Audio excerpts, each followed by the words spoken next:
Okay, so here's a lesson on here's a video lesson on our lesson 15, which was completing the square part 2. What we're doing today is we're doing completing the square, but we're just using it with numbers that happen to have decimals. So it's not super crazy decimals or anything super complicated, and we're still following the same exact 5 steps. If you don't have the 5 steps, you might want to go back to lesson 1.14's video, completing the square 1, and that starts off by showing you the 5 steps. You're going to want to write those down, especially if you need to reproduce this on a quiz or something, then you're going to need to know those steps. So I'm going to answer these 2 questions verbally. I don't want to write them all out. If you want to jot them down in your notes because you're missing them. The limitations of completing the square is that the first number must be 1. The a value, right? So a must be equal to 1. A, what I'm talking about, is the number on the first variable, the number on the x squared, the squared variable. So the standard form of a quadratic equation is ax squared plus bx plus c is equal to 0. So if we have any other number in front of the x squared, completing the square doesn't work. So it's not going to work on any of these on today's sheet.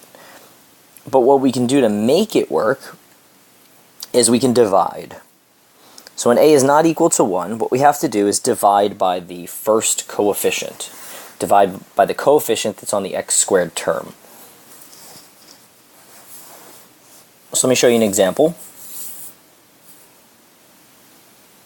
I'll pick number 6. So this is 4x squared. I'm just rewriting it so I can copy it over to my other page. Plus 12x plus 16.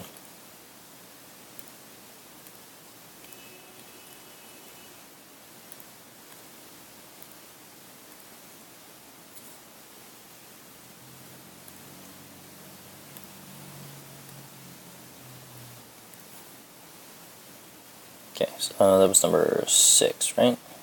Yes.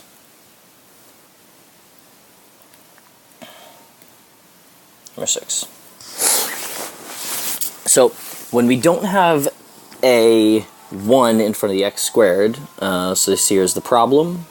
The problem is this is not a 1.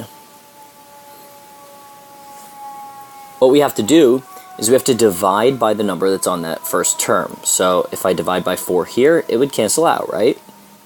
But the problem is that I actually have to divide everything by 4. So divide this by 4, divide this by 4, and even divide this equals 0 by 4. I set this equation equal to 0 because the question prompt said that I had to find the roots. Roots are also called zeros.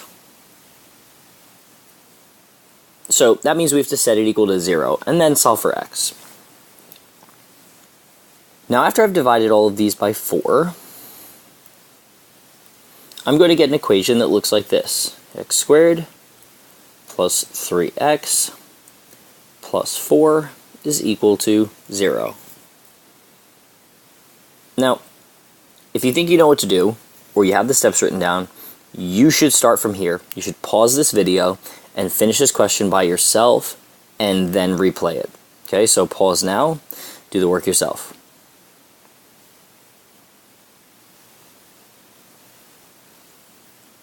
Okay, if you're watching this, I'm going to assume that you've finished the question already, and now you can follow along with my work to see how to finish it. The steps go in order. Move the c term over to the other side using addition or subtraction. All right, so let's move this c term over. Minus 4 minus 4. I get x squared plus 3x is equal to negative 4. Step 2. Step 2 says take the b term, which is this guy, the middle term, take the b term over to the sidebar. Sidebar is just what I call the work that I do in the margin. So I'm going to take that number, b is equal to 3, so I have to do 2 things with it. Take it to the sidebar and divide it by 2. That's going to be equal to 1.5. Now this number is important, it always is, the result of the division. I still need to square it, so 1.5 squared If you're not sure how to do that manually or on paper or in your head, you may want to use a calculator. 1.5 squared is going to be equal to 2.25. Now after I square it, I'm going to take this number and I'm going to put it back into the equation on both sides. So plus 2.25 plus 2.25. The left side, I should be able to factor. What's always going to happen, if you can remember this, is it's going to have an x in the beginning of both. It's going to have the same number here and here. What is that number going to be? It's going to be this important number that I found as a result of that division. So it's a positive 1.5, positive 1.5. Now think about it. 1.5 plus 1.5 adds up to 3, and 1.5 times 1.5 multiplies to 2.25. So it's actually the answer to like the old double bubble method of factoring, but it doesn't really matter if you know that or if you can make that connection, as long as you can remember that these numbers come from right here, the result of the division. Now on the right hand side, I'm just going to clean that up. Negative 4 plus 2.25 is going to be equal to negative 1.75. On the left hand side, this is the definition of a square. So I'm going to change this to x plus 1.5 squared, still equal to negative 1.75. I want to try to solve for the x because this doesn't really look like a solution yet. It still looks like a problem. So what I'm going to do is I'm going to square root both sides. I square root because I want the square and the square root to cancel out like that, so that I could just rewrite this as x plus 1.5. But as always, when you do something to one side of an equation, you have to do it to the other. So this is going to be equal to the square root of negative 1.75. And this is always going to have a plus minus in front of it. When you're the one who introduces a square root, and I know that I wrote this in the last video too, but it's super important. When you introduce a square root to cancel a square,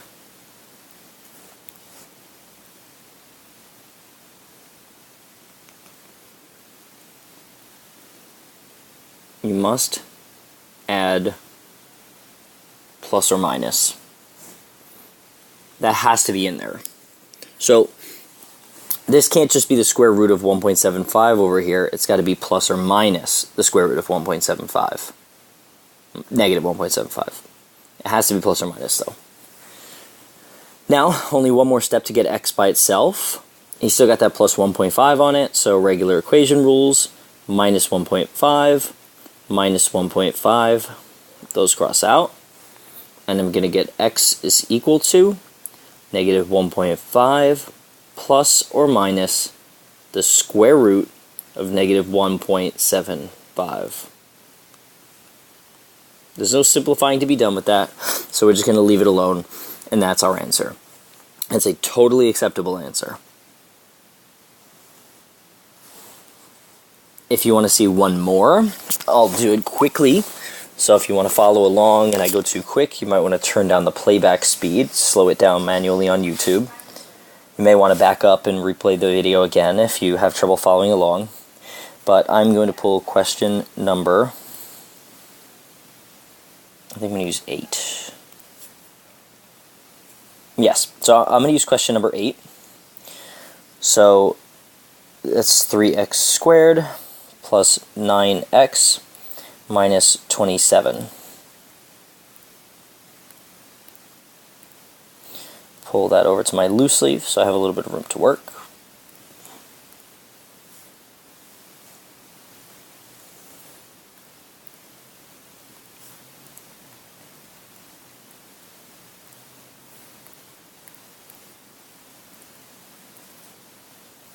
Okay, so question number 8. pause the video right now, especially if we've already gone through the first example, and do this one yourself. Okay, if you're still watching, I'm going to assume that it's because you've already completed the question. So here's what we're going to do. We have to get rid of this 3, so we divide by 3. We have to do it on all the terms because that's how we balance the equation. Those cancel out. I get x squared plus 3x minus 9 is equal to 0. I'm going to follow the steps. Plus 9, plus 9. So I get x squared plus 3x is equal to 9. Now my next step is to take the b term over to the sidebar. So sidebar, b is 3, so 3 divided by 2 is 1.5. 1.5 squared, thankfully we already did that. That's equal to 2.25. And now we're going to add that guy back in. So this guy gets added back in as plus 2.25 plus 2.25.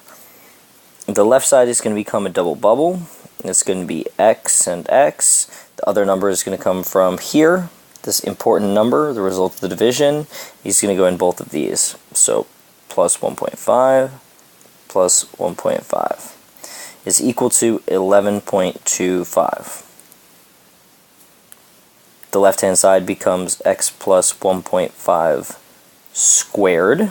That's equal to 11.25. Square root both sides.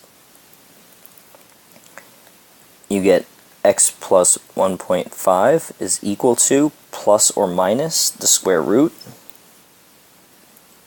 Ugly square root. Plus the square root of 11.25. Now I want to do minus 1.5, minus 1.5. My final answer is x is equal to negative 1.5 plus or minus the square root of 11.25. Now if you didn't do any of those yourself and you just watched me do them, then shame on you. Go back and do an example yourself because I can't take the quiz for you. Okay? Good luck.